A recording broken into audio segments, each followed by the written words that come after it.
Déjanos en los comentarios cuál ha sido tu experiencia si has consumido pollo. También déjanos en los comentarios tu experiencia con el consumo de otras proteínas. ¿Consumes pollo? ¿Prefieres las carnes rojas? Bovino, cerdo, otras. ¿Consumes pescado? ¿Qué tipo de pescado? ¿Combina los diferentes tipos de carnes? ¿Cuál ha sido tu experiencia? ¿Sabes de los beneficios que tienen las carnes blancas por encima de las carnes rojas? También eres capaz de identificar los riesgos en el consumo de las carnes blancas, por ejemplo el pollo, riesgo de contaminación, de intoxicación. ¿Qué ventajas podríamos aducir al consumo de carne blanca, carne de pollo, frente a otras fuentes de proteína? Y si consumes carne de pollo, ¿lo haces comiendo la piel o sin la piel?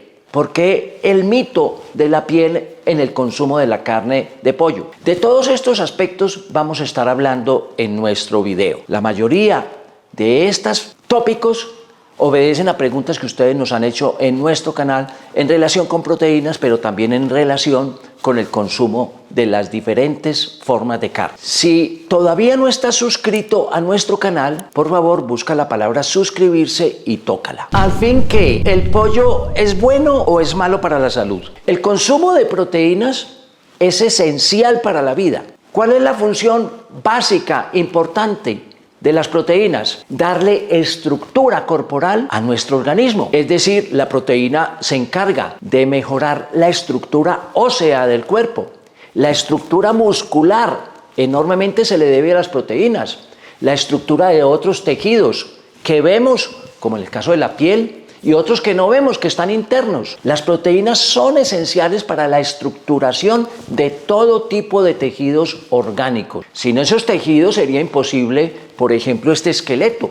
Sería imposible llevar a cabo funciones fundamentales como el transporte de nutrientes, el transportar a través de la sangre, por ejemplo, lípidos, grasas, minerales, que son necesarias para llevarlos a las células y que esas células puedan cumplir todas las funciones que cumplen en nuestro organismo. Las necesidades de proteína son distintas en todas las personas. No es lo mismo un niño que un adulto o que una persona de edad avanzada. En términos generales, una persona podría estar necesitando entre 70 y 75 gramos de proteína y hasta 250 gramos de proteína por día, dependiendo de la estatura, de la contextura, de su composición física, también dependiendo de la actividad y de otros factores muy importantes como presencia o ausencia de enfermedades. De ello depende los niveles de proteína que requerimos. Un adulto promedio podría estar necesitando como unas 150 gramos de proteína por día. Y cuando decimos 150 gramos de proteína por día, no tiene que ser carne. Puede ser una proteína de las muchas fuentes de proteína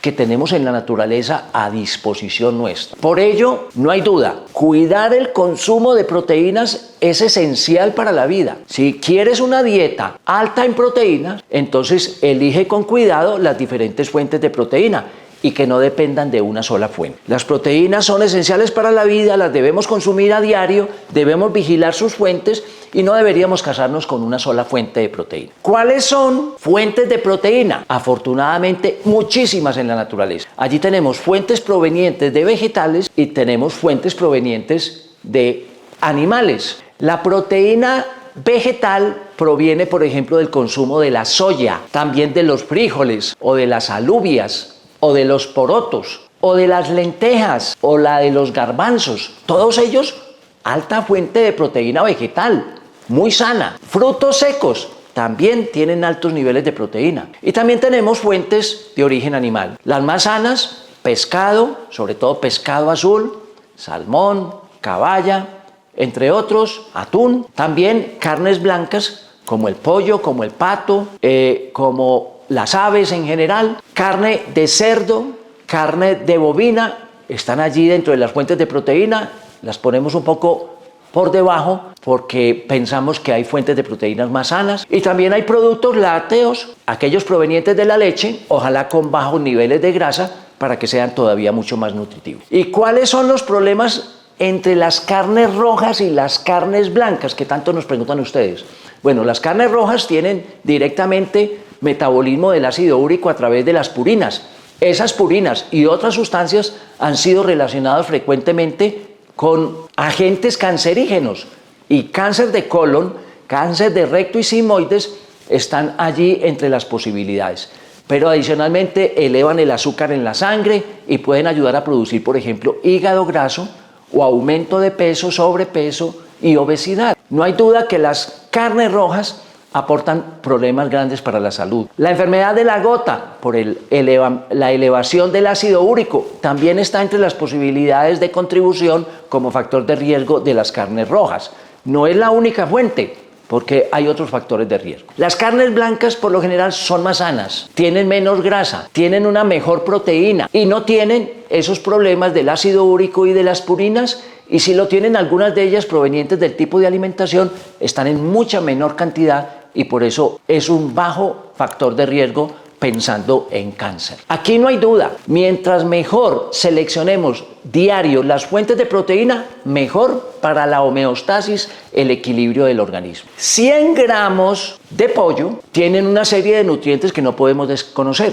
Por ejemplo, tiene energía, 167 kilocalorías por cada 100 gramos. Tiene 20 a 22 gramos de proteína por cada 100 gramos de pollo que consumamos. También tiene grasa, una grasa menos problemática, menos dañina que la de las carnes rojas, 9.7 gramos por cada 100 gramos de pollo. Tiene un alto contenido de agua y tiene una serie de minerales muy importantes que los estamos buscando todos los días. Calcio, fósforo, hierro, potasio, sodio. Son minerales fundamentales en el equilibrio intracelular dentro de las células y extracelular. Y miren ustedes, tiene por ejemplo otro mineral como el magnesio, que a veces pensamos que el magnesio solamente está en fuentes vegetales, hojas verdes.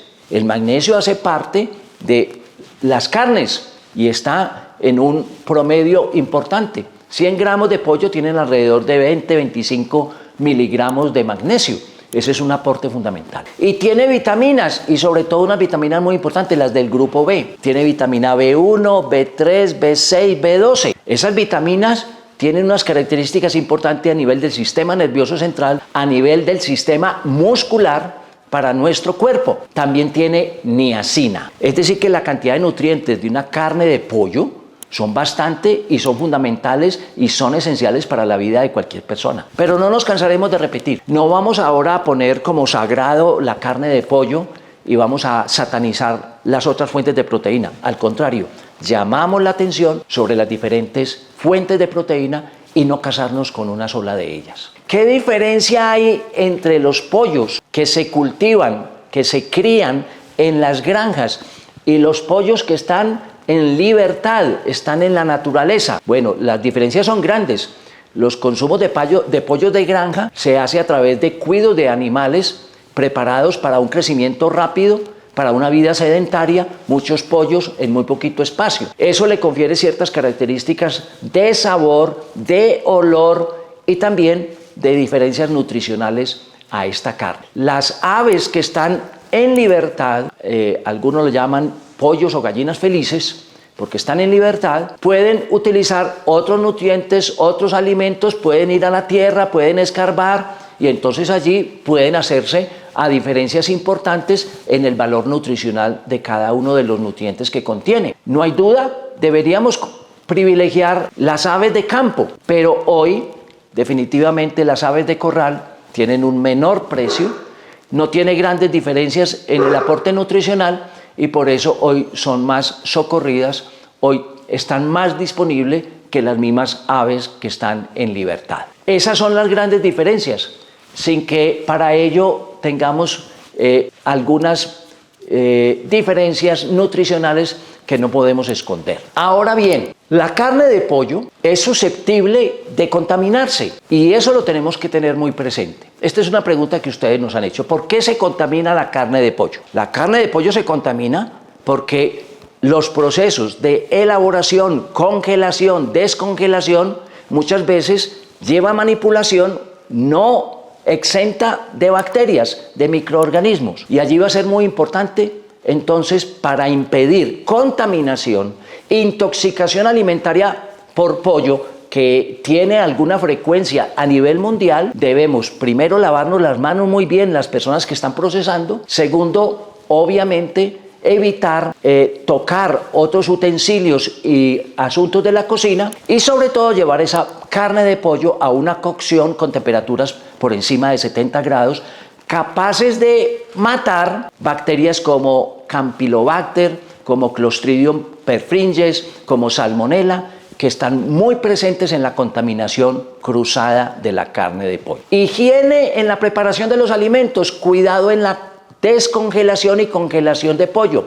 No utilice pollo que se dejó de una comida para comérselo más adelante. Allí podríamos estar corriendo algún riesgo. Evite consumir carne de pollo que aparece como muy rosada o roja. Le faltó cocción y allí podría haber contaminación cruzada. Yo espero que estos elementos de los que hemos compartido se nos queden para poder hacer una buena elección de fuentes de proteína y poder privilegiar la carne de pollo, las carnes blancas por encima de las carnes rojas. ¿Podemos consumir el cuero del pollo? Podemos consumir el cuero de pollo, sobre todo aquellas personas que no tienen colesterol alto, triglicéridos altos y sobre todo, aquellas personas que no consumen altos niveles de carbohidrato, porque cuando uno consume grasa de origen animal y le agrega carbohidratos, lo que está haciendo es aumentar los niveles de azúcar en el organismo, los niveles de carbohidratos y entonces allí el riesgo de hígado graso, de sobrepeso y obesidad están más presentes.